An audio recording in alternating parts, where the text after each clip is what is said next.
तर संध्याकाळचं रुटीन तुमच्याबरोबर शेअर करत आहे. तर सकाळचा तर ब्लॉग घेतलाच होता, पण ह्याच्यात मी ॲड नाही केलं कारण की खूप मोठा ब्लॉग होत होता. त्याच्यामुळे मग हे संध्याकाळचं मी रुटीन तुमच्याबरोबर शेअर करत आहे. तर इथं माझं स्वयंपाक करायला चालू होता कारण की खास पाहुणे येणार होते. खास पाहुणे म्हणजे नंदा येणार होत्या, काहीच कारणास्तव सोलापूरला आल्या होत्या. तर मोठी नंद छोटी नंद आलते. तर मला 2 नंदा आहेत आणि मग ते येणार होते म्हणून मी लवकर स्वयंपाकाला लागले होते. तर 4-5ला लागले होते कारण की ते आल्यानंतर बसायचं बोलायचं हे तर आपलं चालूच असतं. त्याच्यामुळे मग स्वयंपाकाला लवकरच मी लागले होते. तर चला म्हणलं स्वयंपाक वगैरे करून घ्यावं, नंतर आल्यावर गप्पा ते टाईम निघून जातो.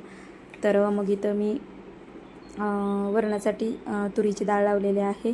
भात पण मी पटकन कुकरला दुसऱ्या लावून घेतला होता आणि मग दुसऱ्या दिवशी छोलेची भाजी करायची होती म्हणून मग मी इथं जे आपले छोलेचे वाटा हे असते हरभरे ते मी टाकले होते भिजायला. म्हणजे संध्याकाळी भिजवून ठेवलं की सकाळ छान असं भिजतात म्हणून मी ठेवले होते. नंतर कोथिंबीर आणली, कोथिंबीर नाही कढीपत्ता आणला. खूप छान अशी झाडं आपलेले आलेले आहेत, पावसाने पण खूप छान अशी हिरवीगार झालेले आहेत. तर कणिक वगैरे मळून ठेवली कारण की बाकीचा स्वयंपाक होतोवर तर कणिक छान भिजते, मग चपात्याही पण चांगल्या होतात. तर इथं चला म्हणलं शिरा बनवूया, बनाना शिरा. तर तूप वगैरे 2-4 चमचे ओतून घेतला, पाणी ओतलं आणि ड्रायफ्रूटमध्ये बदाम घातलेले आहे, थोडीशी विलायची घालायची, साखर घालायची आणि जे बनाना असं चमच्याने क्रश करून घ्यायचा आणि पाण्यात टाकायचा. तर असं तुकडे पण करून टाकले तरी पण मिक्स होतंच, छान होता शिरा. तर कलरच नव्हता माझ्याकडे त्याच्यामुळे मी काय कलर केशरी कलर पण टाकल्यावर छान होतं. तर इथं वरणासाठी मला लसूण सोलायचा होता, मग लसूण वगैरे सोलून घेतला, बाहेरच बसले होते. मग इथं भांडी वगैरे पडलेत, म्हणलं अगोदर सगळा पूर्ण स्वयंपाक करावा, चपात्या वगैरे कराव्या आणि नंतरच भांडी घासावी म्हणून मग माझं चाललं होतं. तर लसूण वगैरे जिरी मोहरी टाकली आणि लसूण असा ठेचून मोठा मोठाच टाकायचा आहे.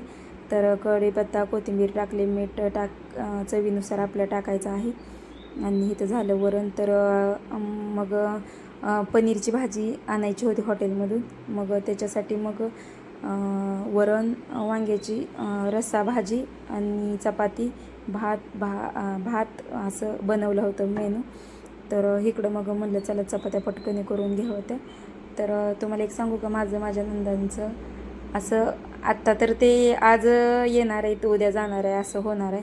त्याच्यामुळे तुम्हाला थोडंफारच आमचं बॉन्डिंग दिसणार कारण की ते व्हिडिओमध्ये येतात नाही येतात ते पण मी तुम्हाला सांगू शकत नाही कारण की कोणाला आवडतं नाही आवडतं. त्याच्यामुळे ते जरा नवीन तर शक्यतो थोडंच मी दाखवेन त्यांना तुम्हाला. पण आमचं बॉन्डिंग असं आहे की मैत्रिणींसारखं आमचं बॉन्डिंग आहे. म्हणजे इतकं ननंद भाऊजाईंसारखं आमचं अजूनपर्यंत नोकझोक अजून झालेली नाही आहे किंवा काय झालेलं आहे की असं तसं की काही सध्या ते पण नाहीत मी पण नाही असं नाही. दोन्ही बाजूने आम्ही तेवढ्याच लेवलनं आम्ही राहतो आणि ते पण काय असेल तर माझ्याबरोबर शेअर करतात, मी पण त्यांच्याबरोबर शेअर करते. कुठल्या आपल्याला गोष्टीचा सल्ला पाहिजे असेल तर मी विचारते, ते विचारतात, असं आमचं चालू असतं.